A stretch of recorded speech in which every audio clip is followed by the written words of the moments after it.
La Patriada Producciones. ¿Sabés lo que sos vos? Una anaconda con memoria sos.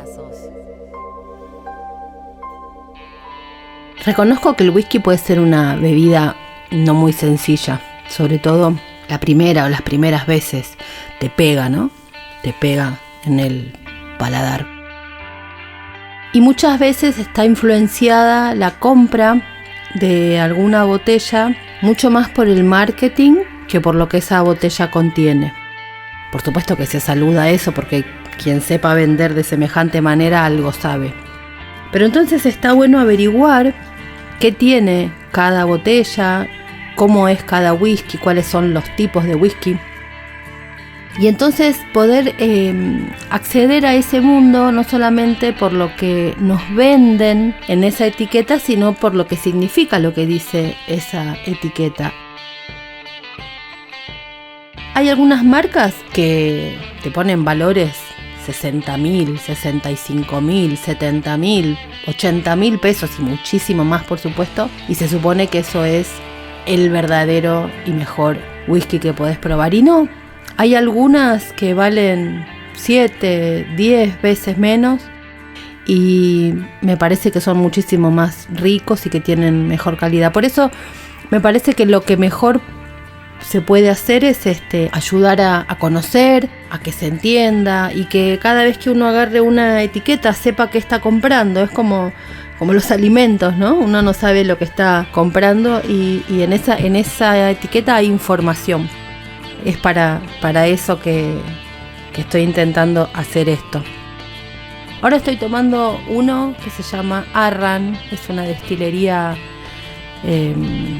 bastante artesanal, escocesa, que hacen single malt que me gustan mucho. Un día vamos a hacer algo directamente con esa destilería y contar de qué se trata.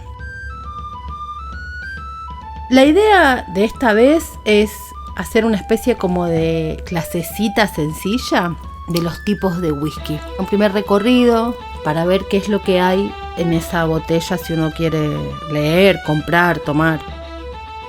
Hay muchísimos whiskies en el mundo. Argentina, de hecho, tiene 3 que son muy buenos. También alguna vez vamos a contar. Hay muchos países productores. Obviamente, Escocia e Irlanda son los primeros, los que llevan la delantera. Escocia lo que ha hecho es establecer las reglas, ¿no? Las leyes de qué se supone que es cada cosa, sobre todo en lo que tiene que ver con Scotch Single Malt y con el Single Malt. Puso las reglas, puso las leyes, literalmente estableció las leyes y a partir de ahí, bueno, llevó la delantera.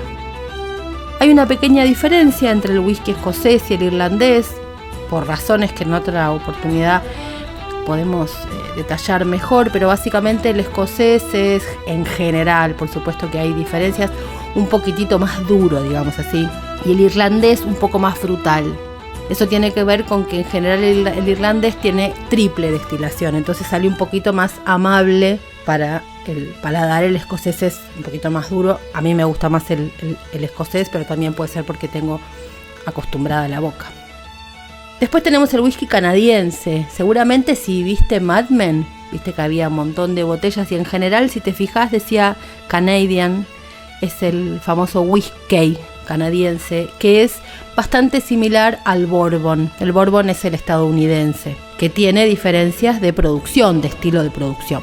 También está el whisky japonés, que durante una época tuvo muchísima gloria y fama, pero ahí les pasó algo, y es que ellos produjeron tan rápidamente y llegaron al éxito tan fenomenal fue, que se quedaron sin la producción de ese original que tienen que quedarse para poder reproducir la receta. Tuvieron ese problema y la tanda que vino después de ese boom no es tan buena como la primera. Después está el whisky sueco, que lo hacen con una madera específica del roble sueco, que es diferente a otras. Y de hecho, ellos están produciendo un whisky de inteligencia artificial, que lo hace una destilería sueca con las empresas de Bill Gates. Es súper interesante cómo lo fabrican. Es casi como una especie de joyita, una perlita que hay en el mundo, pero bueno, a los que nos gustan las curiosidades nos gustan esas cosas. Y después está el whisky indio de la India, que están haciendo unas cosas increíbles, increíbles, y son los que están, en mi opinión, están ahí como ganando el lugar de los nuevos productores lejanos de whisky. Esto como un recorrido más geográfico, pero vayamos a un recorrido que tiene que ver más con la creación. De lo primero que hay que hablar, obviamente, es el single malt, que es el que estoy tomándome ahora, que es 100% malta de cebada, es decir, cebada malteada, de una sola destilería, y que tiene que tener un mínimo de 3 años en una barrica de ex-bourbon. Paremos acá y vamos a explicar un poquito de qué se trata, mientras me tomo un traguito. ¿El whisky qué es? Grano, agua y tiempo en la madera.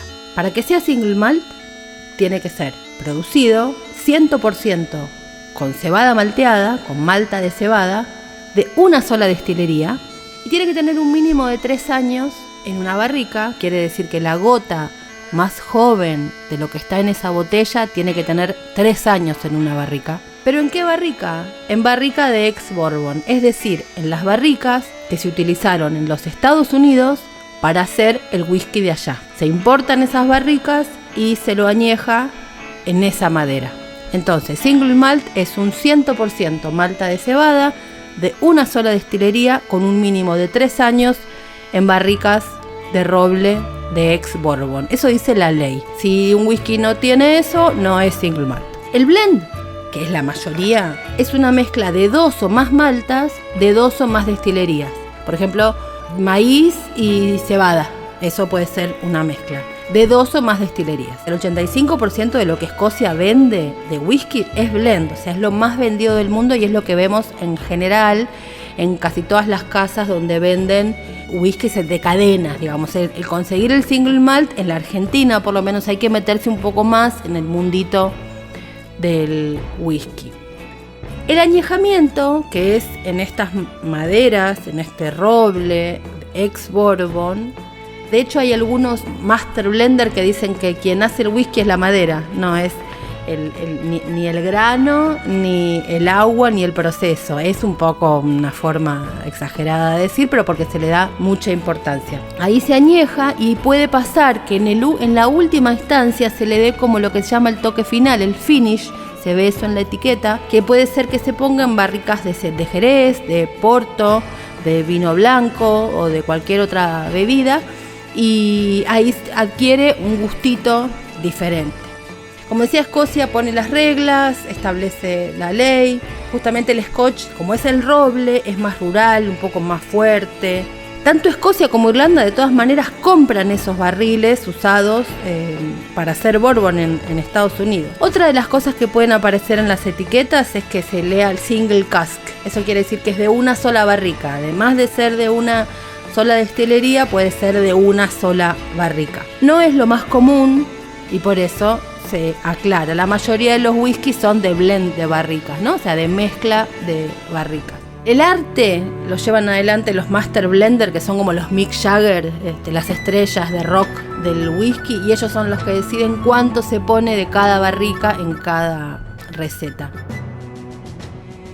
Estados Unidos, que hace los bourbon, producen los barriles nuevos de roble, y para crear el whisky de Estados Unidos los queman, los carbonizan, o sea, tiene que ser roble nuevo carbonizado, a diferencia de lo de Escocia, que tiene que ser en barriles de ex-bourbon. Cuando un whisky declara la edad, o sea, se dice en la botella cuántos años tiene, eso quiere decir que la gota más joven de ese whisky tiene esa edad. Puede haber de más, pero la gota más joven tiene que tener esa edad. El bourbon no tiene mínimo de añejamiento, esa es una diferencia que hay respecto del whisky escocés. Y algunos lo aclaran, ¿por qué? Porque quieren ser más cercanos a la ley de verdad de cómo se rige el whisky en el mundo. Los que lo hacen, por ejemplo, son Jack Daniels que es el de la etiqueta negra con las letras en blanco, que en realidad Jack Daniels le robó la idea de esa etiqueta al primer creador de bourbon de Estados Unidos, que se llamó Evan Williams, y hay un whisky que se llama Evan Williams, un bourbon, que a mí me gusta muchísimo más que el Jack Daniels, pero no le digan nada a Keith Richards porque Keith Richards prefiere como whisky el Jack Daniels, así que no le digamos nada porque él sí es un Rolling Stone. Bueno, Evan Williams junto con el Jack Daniels declaran edad. Evan Williams fue un escocés que se fue a vivir a los Estados Unidos y fue el primero que destiló bourbon, es decir, un escocés que hizo bourbon en Estados Unidos, y por eso hay un whisky que se llama Evan Williams y que es tan importante. Después hay otra característica en Estados Unidos que es el whisky Tennessee, que ese no es bourbon, es otra cosa. Bueno, cada uno tiene su cuestión. Irlanda. Irlanda, como decía, es más delicado y los sabores son menos maderosos y más frutales. En estos podcasts es muy probable que aparezca permanentemente un gato hablando aquí. Este gato quiere, además de opinar en el podcast, entrar a donde yo estoy, así que hagan de cuenta como que no está o que forme parte del comentario. Irlanda genera un sabor más delicado, mucho más frutal, con mucha manzana. Eso lo hace un poco más amable, a la primera vez menos madera. Y en general ha tenido mejor prensa que el whisky escocés. Básicamente porque cuando en su momento estaba prohibida la destilación y la venta era solo ilegal, Irlanda no quiso participar de eso y aceptó la prohibición de Inglaterra. Entonces los escoceses quedaron un poco más relegados e Irlanda ganó el lugar de los favores de Inglaterra en ese sentido. La ley de Irlanda es diferente de Escocia, no dice que tiene que ser madera de roble, solamente dice que tiene que ser madera. Es un poco más dulce, como decía antes, más frutado y también más cremoso. ¿Por qué? Porque usan más maíz. El maíz genera un sabor, vamos a decirlo mal, apochoclado, ¿no? Más cremoso, como con azúcar. Entonces eso es lo que le da un toquecito más dulce al irlandés. El bourbon es la excelencia de ese sabor, es donde más está. Es más dulce aún y de hecho tiene que tener por regla también 51% de maíz y tiene que estar añejado en madera, en barricas nuevas, como decía antes, carbonizadas. Eso dice la ley del bourbon. Por eso hay un sabor más dulzón. También por eso la primera vez es más amable el acercamiento a eso. Cada vez que menciono el bourbon me hacen algún comentario sobre los honey. Para mí los honey son un insulto al whisky. Lo digo así, determinante, pero es arruinarlo, le ponen cosita, menta, miel. No, me parece un horror. Volviendo al bourbon. El bourbon es así por la inmigración a Estados Unidos. La mayoría de las personas de Inglaterra, de Escocia, de Irlanda, que fueron inmigrantes en Estados Unidos, lo que encontró para sembrar fue maíz y no centeno o cebada, que es lo que usaban en Escocia, básicamente por el tipo de clima. No es el tipo de grano que se pueda sembrar en Estados Unidos, entonces utilizaron más el maíz y ahí fue que crearon el bourbon. El bourbon debe su nombre al estado de Bourbon. Y como decía antes, Evan Williams es el primer destilador de Estados Unidos, que es un galés. En Escocia, según su legislación, los whiskies se clasifican en single malt, que es lo que contábamos antes, elaborado 100% de cebada malteada y por una destilería. El single grain, que es elaborado con otros granos como trigo y maíz por una destilería. El blend, que es la mezcla de los anteriores. El blend malt, que es la mezcla de varios single malt. Y el blend grain, que es la mezcla de varios single grain. O sea, hay varias variantes que se utilizan. El proceso de creación del whisky es el grano, que hay que romperle la proteína para que pueda salir y lograr el azúcar, maltearlo, para lo cual se utiliza agua y después dejar generar la fermentación, secarlo, generar la fermentación y convertir el azúcar en alcohol. Uno lo dice así fácil, pero ¿qué pasa? Cuando uno destila eso, lo que logra es un alcohol muy fuerte, Por eso ahí aparece la idea del añejamiento en madera. El añejamiento originalmente no estaba pensado como añejamiento, lo único que estaba pensado era como modo de traslado. ¿En qué los trasladaban? En los barriles que encontraban.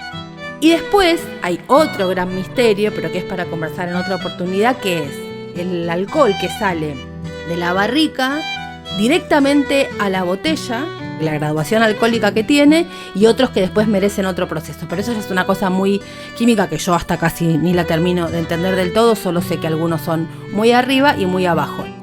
La graduación alcohólica está establecido y hay algunos whiskies que cuando superan esa graduación, de hecho, son considerados, por ejemplo, en la Argentina, ilegales.